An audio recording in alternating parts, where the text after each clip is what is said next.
James Farr here. Get ready for more piercing and provocative Conversation Live from Pasadena Media Studios.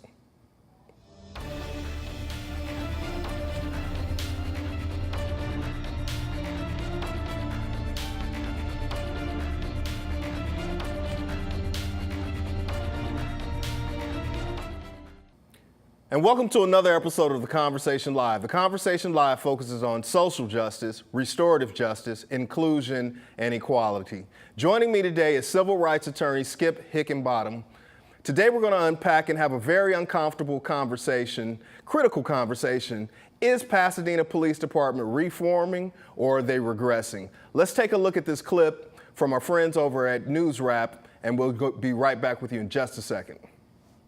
Pasadena Police Chief John Perez and City Manager Steve Marmel sat down for a moderated community discussion at the Hickambottom Multicultural Center Thursday, February 7th, for an ongoing discussion about the relationship between the police and the communities of Northwest Pasadena. He's made a commitment to bring his people here. He's done that. He wants to do more of that. But I would challenge all of you a little bit to be welcoming when they come. When you understand the angst that people in the community have, it's going to show up this way.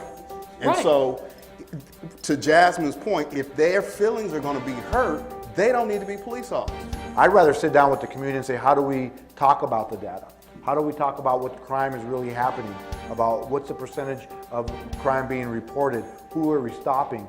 Why are we stopping over here and maybe not over there? There's so many discussion points to help officers understand all this. If there is to be trust between law enforcement and the community, it is clear that these conversations need to take place, no matter how difficult they may be. Welcome back. Skip, thanks so much for taking time out of your schedule and joining me today. I really appreciate it. I know you're an extremely busy person. I mean, you're involved with the NAACP and the executive branch. You're also a member of POP. You're a member of CCOP. I mean, how do you find time to juggle all these different things? I've had the pleasure of co-organizing with you and, even sharing the dais a few different times. But the burning question is, and we want to kind of unpack this journey that you and I both have been on. Sometimes you've worked a little bit closer with the police department. Other times I've been very critical of the police department. But I think we all have been working towards a common ground. But the burning question is Pasadena Police Department reforming or are they regressing? And, I just want to unpack it and talk to you about it this afternoon. But I want to start back with, we first really got into this space around January of 2018, shortly after the 2017 Christopher Ballou incident involving Pasadena Police Department. So, what have you seen through the work that you've been doing? Well, thank you for having me here. Big fan of the show, and I appreciate the opportunity to speak to you about it. So, if I were to think about that question a year ago, in January of 2018, I would have probably had a different answer for you than I have today. In January of 2018, we had just had about a month of the Chris Ballou video being out there, which was a horrific beating of a young man, which we think was totally unwarranted.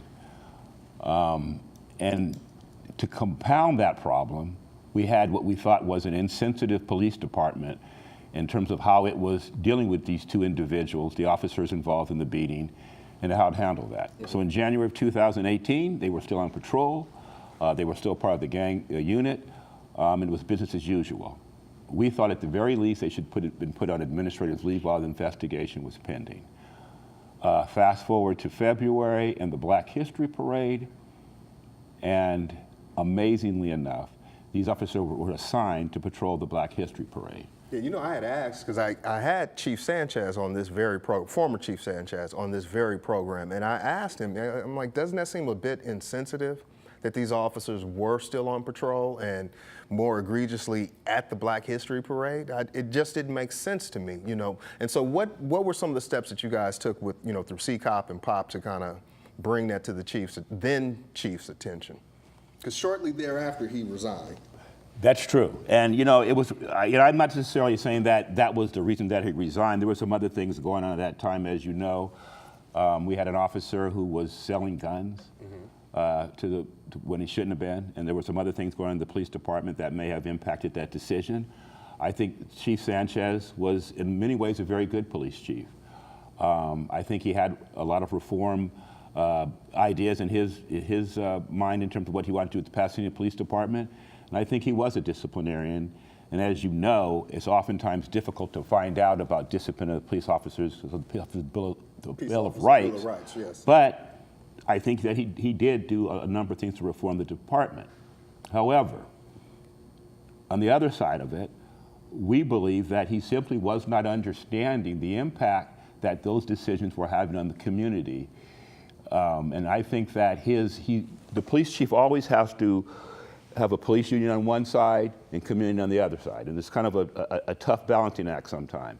But to allow those officers to go to the police, to the Black History Parade, it seemed to me it was simply him not understanding the impact that it had.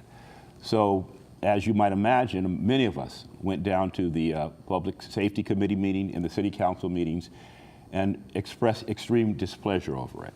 And I would say that was at a low point, relationship between us and the police department.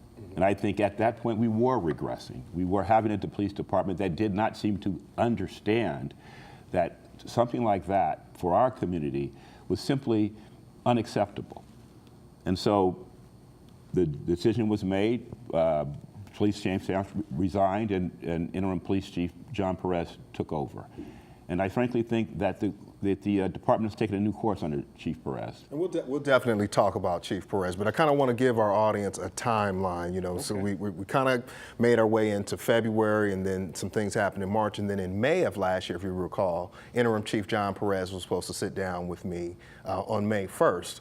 And that event was abruptly canceled. And from there, we decided to screen the Christopher Ballou film at the El Cabulon Center, the documentary that I produced on his arrest.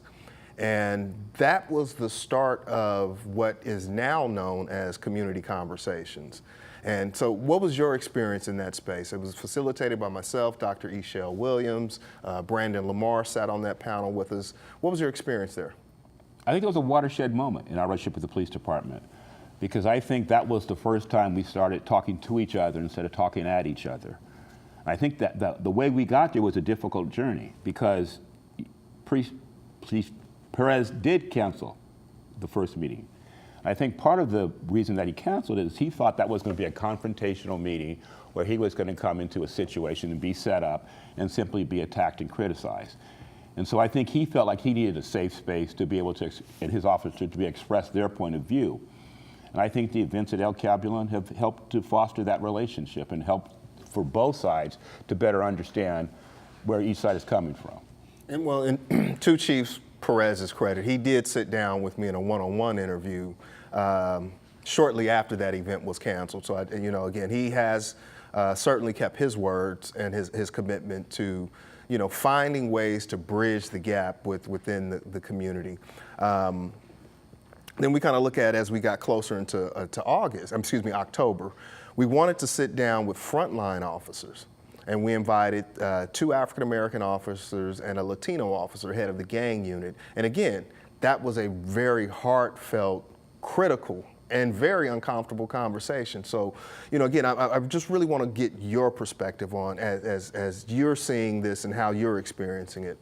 That was a very different conversation for me, that first one with the African-American officers, because, I've been in Pasadena most of my life, and I've grown up around people like Rodney Wallace and Falante Riddle and Bobby Jenkins, who frankly are heroes to me in my community. They're African-American officers in the police department, and they've done great things. I knew about Ralph Riddle, Falante's father-in-law, and his history here in Pasadena. So, I come from a military family, so I'm always supportive of the police officers and what they're trying to accomplish. And so I think to hear from the African-American officers about how tough it is sometimes when we paint with too broad of a brush, when we say, well, if there's 2 or 3 bad officers or a handful, then the whole department is corrupt. That's unfair. They're individuals. There are some good lawyers, there are some bad lawyers. There are some good interviewers, there are some bad interviewers. And there are some good cops and there are some bad cops. And what we're concerned about is the department dealing with the police department with the bad cops and the cops that frankly aren't doing the job as well as they could. And We thought we observed some of that in the Blue incident and on that video. And so we are still concerned about the outcome of that investigation. Do you And find that's kind of how where we're at with it. I mean, do you find it, because I know former Chief Sanchez said that that investigation would be wrapped up in 5 to 7 months. It's been well over a year. I mean, it's been, what, 16 months now? I mean, is that kind of business as usual? Is that what should be expected out of investigations? And I know it's been told because of litigation, but you know, when we spoke at the Jewish temple, you had a pretty different opinion on how you saw this. So are they stalling?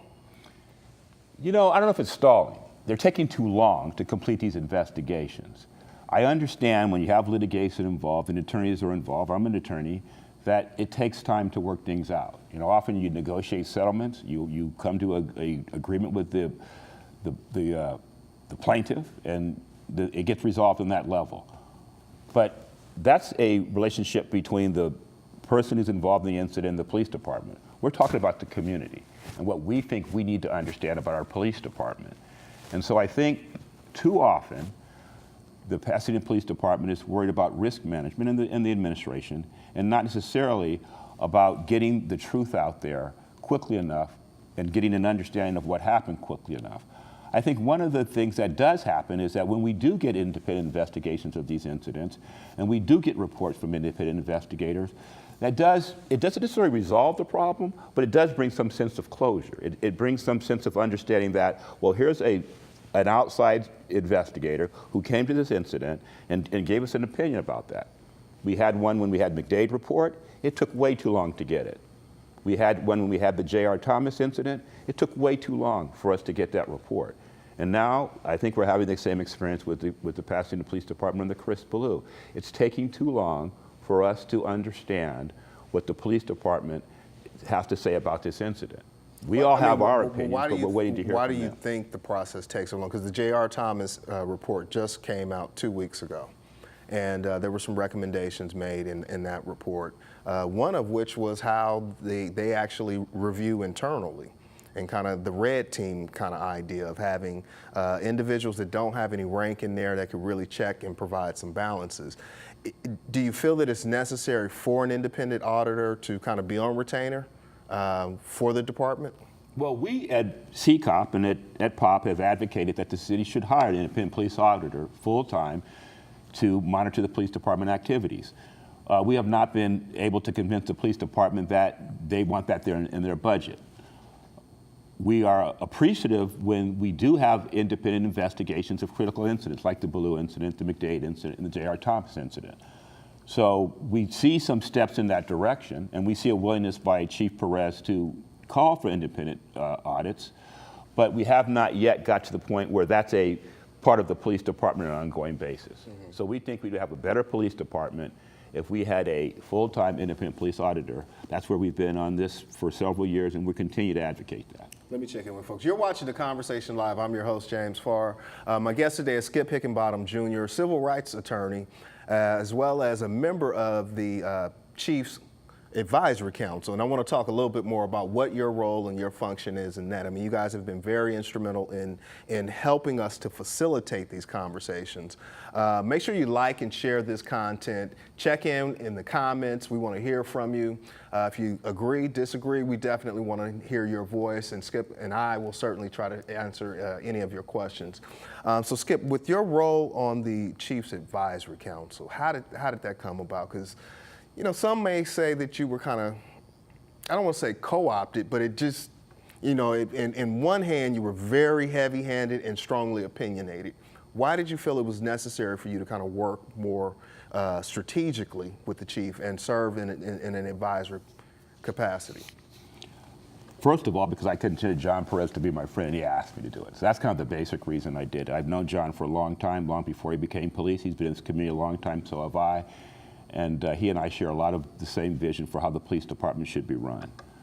But I also thought it was important, after spending many years on the outside criticizing the police department and sometimes litigating against the police department, that we have a better dialogue between what we were trying to advocate and what the police union was trying to advocate. Because frankly, a lot of what goes on is a struggle between the police union and the community. The administration is sometimes caught in the middle of it. And the police union, where I'm an employment lawyer, and so I always believe that unions bring strength to the employee situation. So I'm a strong advocate of supporting the police union and what it advocates. But I also think the community has a right to have a voice in how the police departments run. So my willingness to, and the willingness of other people in CCOP to join the advisory council, I think comes from that, from the understanding that, you know, we believe that we have something to add to the conversation, and that we also need to begin to listen to the police department more carefully about maybe some of our ideas. What are some of the things you've learned? Well, I'll give you one example. My partner and I, Dale Grimer and I, we believe we have too many police.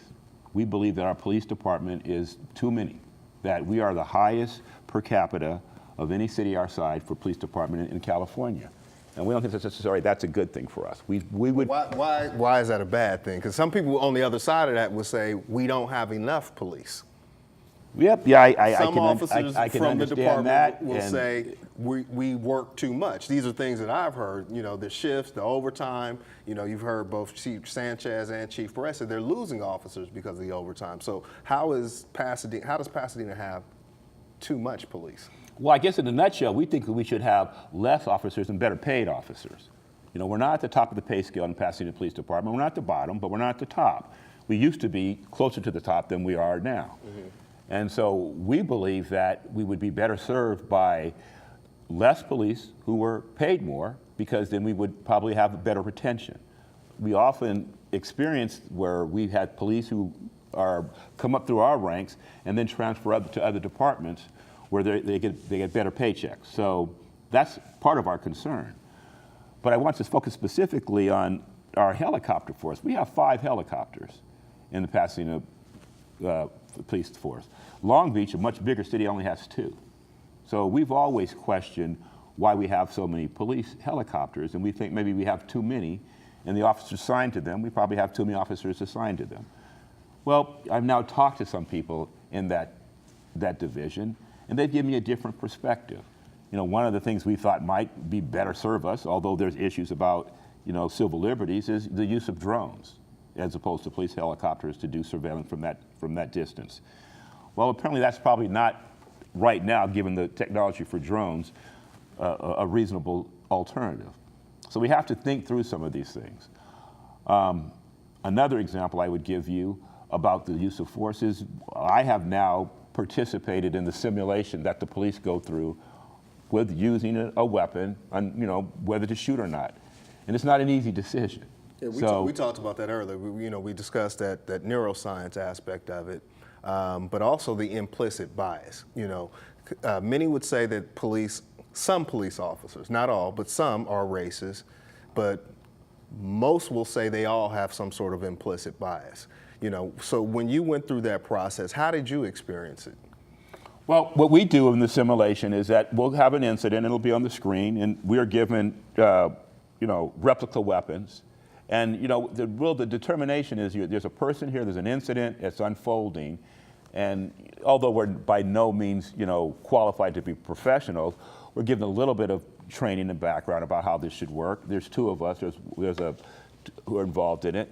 And the decision is really made, well, should you have used your weapon? Should you have used your taser? Should you have done something differently? How would that have been done? So we have a scenario that's played out on the screen, and then we talk about it. Well, in discovering that, you're always in fear when you think of a situation that might involve violence. And so to take that out of the equation is impossible. So as a regular citizen who frankly doesn't have much experience with firearms, for me to have that type of life and death, you know, situation occur before you, it really is a lot more difficult to decide to do something, you know, to shoot, to not shoot, to take your gun out, to not, than you might first think. So it's pretty easy to second guess a bad decision by an officer in an incident. What's, I think, more difficult is to understand that there's a lot of things going on at once. An officer has to make some quick split-second decisions, and oftentimes those decisions can be wrong. But it doesn't necessarily mean the officer had a bad intent or was trying to do something wrong. It simply may have been the circumstances that he was faced with, caused him to do what he did. So to me, it helped get a better understanding that every time an officer pulls somebody over and asks them to get out of the car or asks them to show their hands or do something where they think there might be a situation developing that they may need use of force, they have to go through a whole series of decisions before they can, do that ultimate thing, which is pull out their gun and use it. So it's not an easy job. I couldn't do it. And so that's kind of how I came at that. It is not an easy job to decide when and how to use of force. Let me check in. You're watching the Conversation Live. Conversation Live focuses on social justice, restorative justice, inclusion, and equality. My guest today is civil rights attorney Skip Hickambottom, and we're talking about Pasadena Police Department. Are they reforming or are they regressing? And just about maybe about 4 more minutes before we got to get ready to get out of here, Skip. I know RIPA is on deck, and that is scheduled to go into effect by 2022. When you look at policing in certain communities within Pasadena, and specifically within the Northwest community, many residents, what we've heard through our community conversations, feel like they're over-policed. They feel like they're targeted. They feel like the police constantly harass them. How do you think RIPA will will then have data that will either support or not support that? But what do you think about RIPA? We think that RIPA is a good legislation. What it will do is it will gather demographic information about who's being pulled over and stopped by the police and why it's happening. One of the number one complaints we get in the NAACP is that young men of color are being harassed by the police. They're being treated differently when they get pulled over. They're sitting on the curb, and when the other people aren't being sitting on the curb, they're being disrespected, and sometimes they're being handled aggressively in terms of how they're being treated. So oftentimes we hear from the city that, well, this is a perception issue, that there's no disparate treatment in the Northwest. It's just how it's perceived. Well, for us, it's a reality. And for them, it's a perception. So the RIPA information, I think, will help get to that. Are we being disproportionately targeted for stop and frisk? The Blue incident, as an example, would appear to me to be an incident of racial profiling, of a young man being pulled over because he fit the profile for what the police may have thought had been a suspect, but he wasn't. He was an innocent young man who was going about his business, and he had a couple of code violations concerning his vehicle, tinted windows and front license plate. I've had cars with no front license plate. I didn't get treated like that. I've had cars with tinted window. I didn't get treated like that. And I'm sure other people who have had the same experience of not being pulled out of their car and being treated like a suspect because they simply had code violations. So hopefully we'll get that. How do you think because some say it's a training issue. Others say it's an implicit bias issue. How does an officer show up in that space, on scene at that situation, and immediately go hands-on? What can be done to eradicate that out of the department? Well, I think of the adage: if you're a hammer, everything looks like a nail. And so one of the things that we've thought about is, has the gang enforcement unit outlived its usefulness? There are, I think, about a dozen officers whose job it is essentially to go around Pasadena and look for trouble, because they're there to keep that from happening. But when you have officers who are driving into Pasadena, which is not their jurisdiction, and are pulling people over for traffic stops, which is really not what they're supposed to be doing, because they're trying to determine if there's a crime being committed or something going on, maybe they are taking their mission a little bit too far. And so what I think we experienced in the Blue incident was a case of over-policing. Mm-hmm. I think it was racial profiling. I think it clearly was an excessive use of force. But again, we'll have to wait till the investigation's over and hear what the police department has to say about it. But I think that most people who saw that video are disturbed by the way immediately they seem to treat Chris as if he was a suspect and not simply somebody who had a car that they needed to deal with because of the plate and the tinted window. So You know, that's what I thought I observed in that incident. But you know, I could understand there could be other explanations of why they thought they had to proceed that way. And I understand these officers also take a lot of guns off the street. So I understand that they do good work, oftentimes in terms of de-escalating problems out there and making Pasadena a safer place.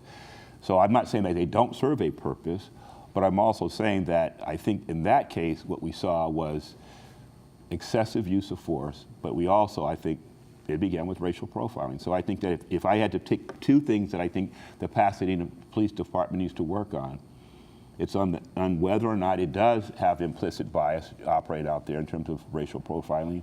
And we think that they do need to change their use of force policy. Along with the ACLU, we proposed some changes.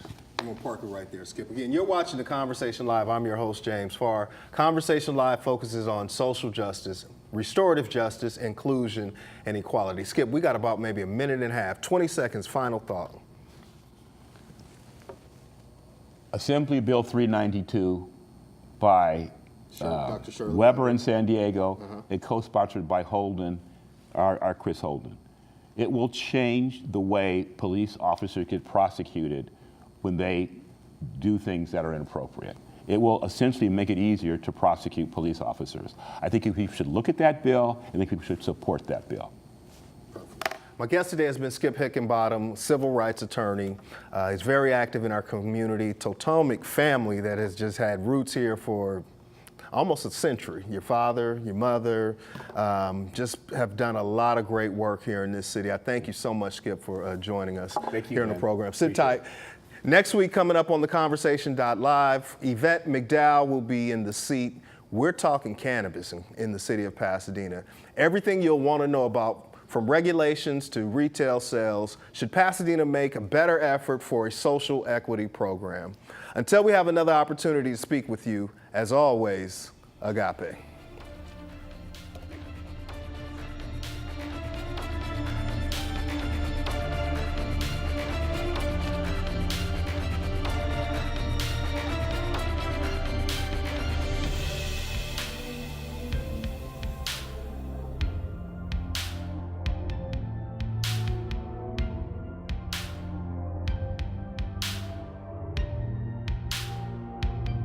The Conversation Live is brought to you by